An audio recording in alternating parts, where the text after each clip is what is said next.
दोस्तों नमस्कार। भारत में बन रहे तपस ड्रोन में जैसे ही बदलाव की खबरें आना शुरू हुई, वैसे ही इसको लेकर हर भारतीय के मन में वापस आशा जगने लगी है। बता दें कि भारत की तीनों ही सेनाओं द्वारा तपस ड्रोन को खरीदने को लेकर रुचि दिखाई है। बता दें कि तपस ड्रोन अपनी खासियतों की वजह से एक बार फिर से लाइमलाइट में आ गया है। यह ड्रोन खुद ही टेक ऑफ और लैंड कर सकता है। ये real time high resolution intelligence surveillance and reconnaissance और ईओ जैसे काम कर सकता है। अगर टारगेट सेट कर दिया जाए तो लेजर बीम डालकर उसे रोशन कर सकता है, जिसके बाद लेजर गाइडेड मिसाइल और फाइटर जेट से उस टारगेट पर हमला किया जा सकता है। और अब इसी ड्रोन को खरीदने के लिए वायुसेना और नौसेना ने इंटरेस्ट दिखाया है। भारतीय नौसेना और वायुसेना ने स्वदेशी रूप से डिजाइन और विकसित मध्यम ऊंचाई वाले लंबे सहन शक्ति वाले और ताकतवर तपस ड्रोन में रुचि दिखाई है। रक्षा अधिकारियों ने बताया कि ड्रोन की क्षमताओं और सेवाओं में रक्षा अनुसंधान और विकास संगठन यानी डीआरडीओ के साथ चर्चा भी हुई है। तपस ड्रोन को लेकर अधिकारियों ने बताया कि डीआरडीओ द्वारा 2 तपस ड्रोन को अंडमान और निकोबार द्वीप क्षेत्र में परीक्षण के लिए भारतीय नौसेना को सौंपने की संभावना है।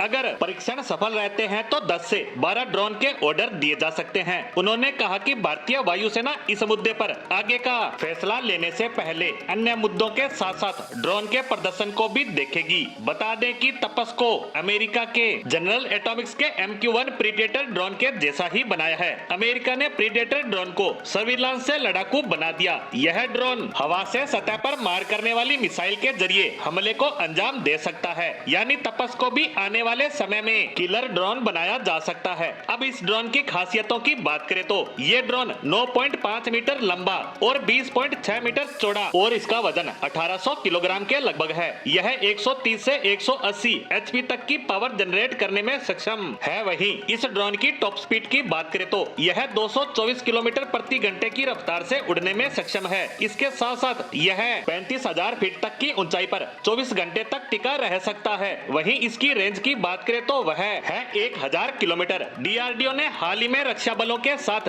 मिलकर तपस ड्रोन का परीक्षण किया था। इस टेस्ट ट्रायल में तपस ड्रोन 28,000 फीट की ऊंचाई तक उड़ा और इस दौरान यह 18 घंटे से ज्यादा समय तक उड़ान भरने में भी कामयाब रहा। हालांकि तय किए गए मानकों के अनुरूप इसका प्रदर्शन नहीं रहा। ऐसे में इस ड्रोन के डिजाइन में सुधार किया जाएगा और इस खबर के आते ही तीनों सेनाओं ने इसमें खासी रुचि दिखाई है। तपस ड्रोन को मिशन मोड श्रेणी की परियोजनाओं से पुनः वर्गीकृत किए जाने के बावजूद भारत पूरी तरह से स्वदेशी मध्यम ऊंचाई और लंबी धीरज ड्रोन के विकास के लिए प्रतिबद्ध है और इसीलिए एक बार फिर से तपस ड्रोन सुर्खियों में आ चुका है। इसी के साथ तपस ड्रोन को लेकर हमारी आज की पोस्ट को यही विराम देते हैं। धन्यवाद।